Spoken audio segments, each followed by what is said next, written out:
Essa é a parte 2 do vídeo Descansar, Salvação.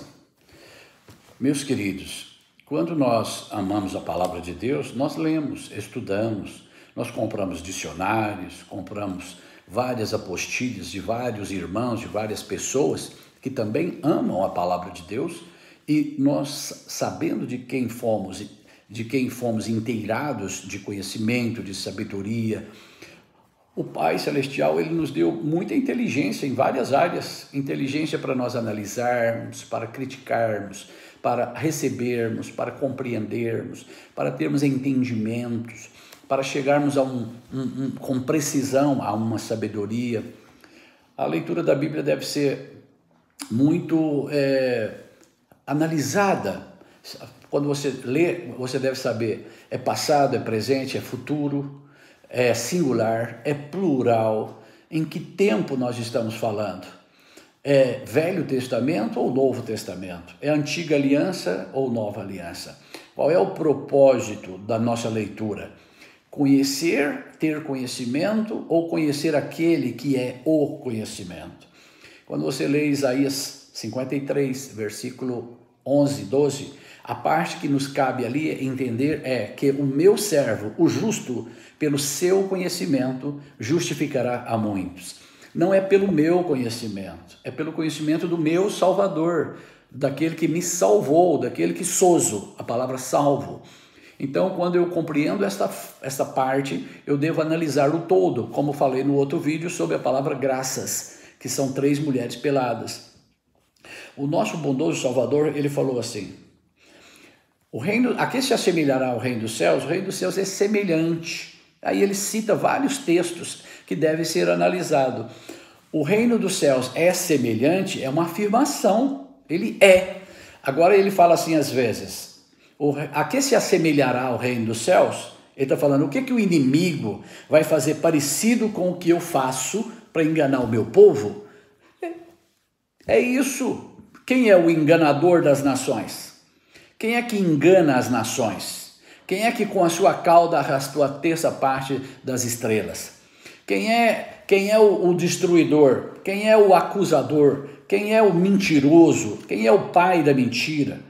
Então, quando você aprende essas coisas, quando você estuda essas coisas, você deixa de ser menino, como Paulo disse. Quando eu era menino, pensava como menino, e quando eu cresci, eu dei de mão às coisas de menino. Dar de mão às coisas de meninos é uma das coisas mais tristes que tem.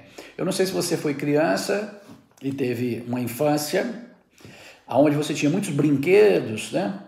Elefantinhos, carrinhos, girafinhas, etc., vaquinhas, e tinha lá seus brinquedos de plástico.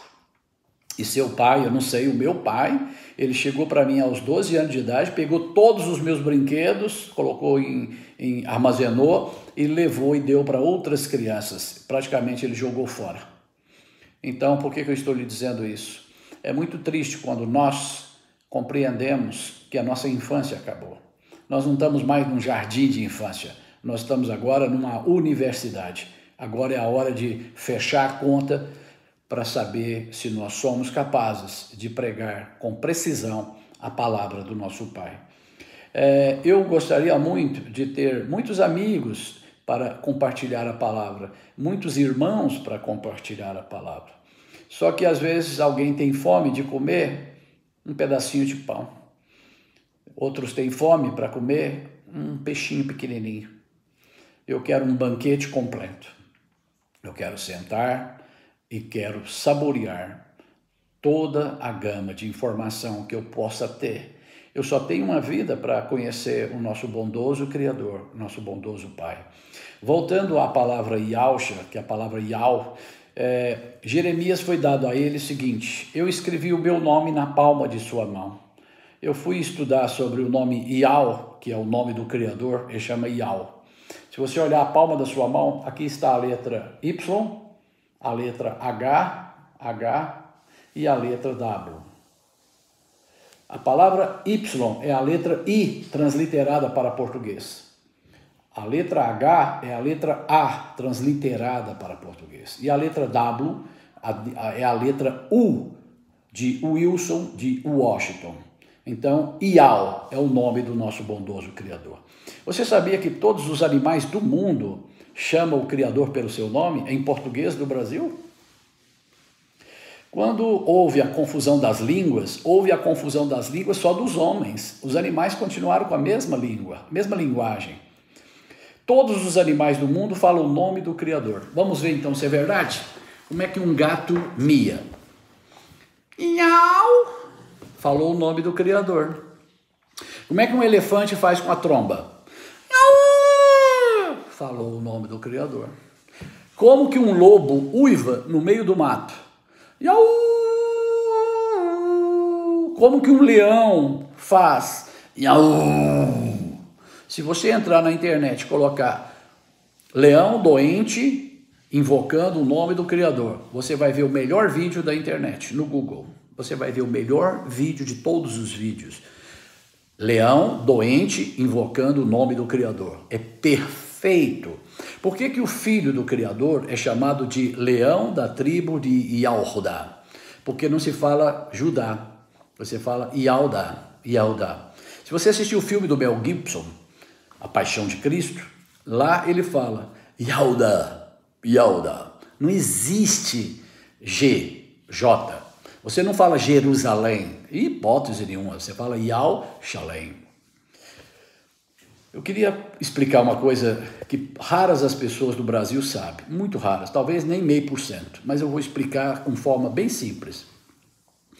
Tradução você faz de alfabeto para alfabeto. A França, os Estados Unidos, o Canadá, Portugal, Brasil, Argentina, França, todos esses países têm o mesmo alfabeto nosso, A, B, C, D, E. Aonde não há o alfabeto nosso, comum alfabeto, não se pode fazer tradução, se faz transliteração. O Japão não tem o nosso alfabeto, a China não tem o nosso alfabeto, Israel não tem o nosso alfabeto. Israel não tem o nosso alfabeto. Então, lá é caracteres. Então, você pega caracteres e transforma em som fonético na nossa língua, na capacidade de ouvir. Então, lá você fala Iau, Chá. Você, do jeitinho que você ouviu, você escreve Iau, Chá. Pronto. É assim. Isso é transliterar. Pegar aquela letra Y, transformar ela em I. Pegar aquela letra H, que tem som de 2A, H. A letra U, de Wilson, Washington, você tem o W com o som de U. Meu querido, se você quiser aprender, é só começar a estudar aos poucos. Faça a oração e fala para o Criador. Eu quero a verdade. Doa onde que tiver de doer, arda onde que tiver de arder, mas eu quero a verdade, eu preciso da verdade. Passe a amar a verdade, e aí você vai começar a compreender as coisas de forma simples, A Bíblia não tem complexidade nenhuma, ele fala de ovelhas e um bom pastor, ele fala sobre um campo, sobre um tesouro do campo, isso é coisa simples de entender. Não há complexidade. Quando eu quero compreender de forma perfeita, é quando eu quero sair da visão humana para a visão espiritual. Isso é um direito que eu tenho, é um direito que você tem. Você só tem uma vida para saber a verdade. Aproveita ela. Comece hoje a ler as Escrituras Sagradas, de Gênesis até Apocalipse. Você poderia me perguntar, Jorge, o que na Bíblia foi escrito para mim? Tudo foi escrito para você. A questão é saber separar. Por exemplo, o Antigo Testamento ele só tinha um herdeiro, o filho da Maria e o filho do Espírito Santo, que nasceu da Maria. Não temos dois, não temos três filhos, é só um. Então ele é o herdeiro de todas as coisas. Eu estou fazendo um apanhado para despertar em você o desejo de buscar. Você está vendo que não tem sequência no que eu estou falando? Eu falo um pedaço, mudo, falo outra coisa, para buscar você a curiosidade, implantar em você sal, para você buscar a água da vida. O primeiro homem é animal, terreno. O último homem é espírito vivificante. O primeiro homem é alma vivente. O segundo homem não tem alma. O segundo homem é espírito vivificante. Se você observar o corpo, o homem carnal, ele volta ao pó que o deu. Assim o Criador disse. E o espírito volta a Deus. Não se fala da alma. A alma é uma coisa humana para o tempo humano e para o tempo presente. Se você ler de Gênesis, Apocalipse, você vai ter várias facetas e uma gama de entendimento, de compreensão, que é a perfeição. Quando eu entendo, eu sou Maria, vai com as outras. Quando eu compreendo, eu sou adulto. Eu sou eu mesmo. Então eu quero que você seja você mesmo. Na primeira epístola de João, capítulo 2, versículo 27, está escrito assim: a unção que dele recebestes permanece em vós, e não tendes necessidade de que ninguém te ensine. Ninguém te ensine. Quando os judeus foram expulsos de Ouro Preto, a capital de Minas Gerais, muito tempo atrás, eles fugiram dali para 130 quilômetros e começaram um arraial, começaram uma cidadezinha, um vilarejo. Essa cidade cresceu a tal ponto que ela se chama hoje Belo Horizonte, criada pelos judeus. Em Belo Horizonte está um dos maiores cemitérios da América Latina, só de judeus. Eu visitei esse cemitério lá. Eu quero te dizer uma coisa muito interessante. Nós temos coisas para falar que duraria a eternidade para falar e não falaríamos nada. Por quê? Porque ele nos deu uma ideia da eternidade. Eu quero te dizer uma coisa. Quando os judeus secretamente queriam, para não ser perseguido, eles falavam o nome do Criador de trás para frente. Eles falavam Uai, que é o nome Iauxa. Iau, de trás para frente é Uai. Uai. Então falava-se esse nome, batia-se na porta e a pessoa do lado de fora falava Uai, e lá dentro respondia Uai, somos irmãos, nosso Pai é um só, nosso Criador é um só, Iau dos exércitos. Então você fala Iauxalém, Iauxa, você fala judeu, por exemplo, que não existe a letra J, como é que eu vou falar judeu? Você fala Iaudim, Din é povo, Iau, povo de Iau. Você fala Jeremias, não existe Jeremias, Iarme, Iau. Você não tem Elias, Eliau. Então, os nomes é simples. Se você pegar na sua cidade, você vai ver que tem 10, 15 famílias. E dentre essas 10, 15 famílias, tem nome Souza, Cruz, a família Fonseca, a família Caixeta, a família Borges, a família... vários nomes. Se você pegar um catálogo telefônico, na época do Messias, todo o catálogo estava escrito Iau. Todo nome judeu tem que ter Iau. Igual está escrito em Números, capítulo 6, versículo 27. Colocará o meu nome sobre os filhos de Israel e eu os abençoarei.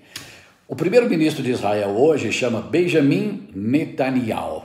Benjamin Netanyahu. Yahu no final. Todo judeu tem que ter o nome Yahu. Nome de judeu pai e mãe que seja judeu de verdade, né? Não estou falando das famílias cefaiditas de Portugal que veio ao Brasil. Grande abraço e até breve. Vamos falando módulo 1, módulo 2, módulo 3 e aí vamos lá. Grande abraço.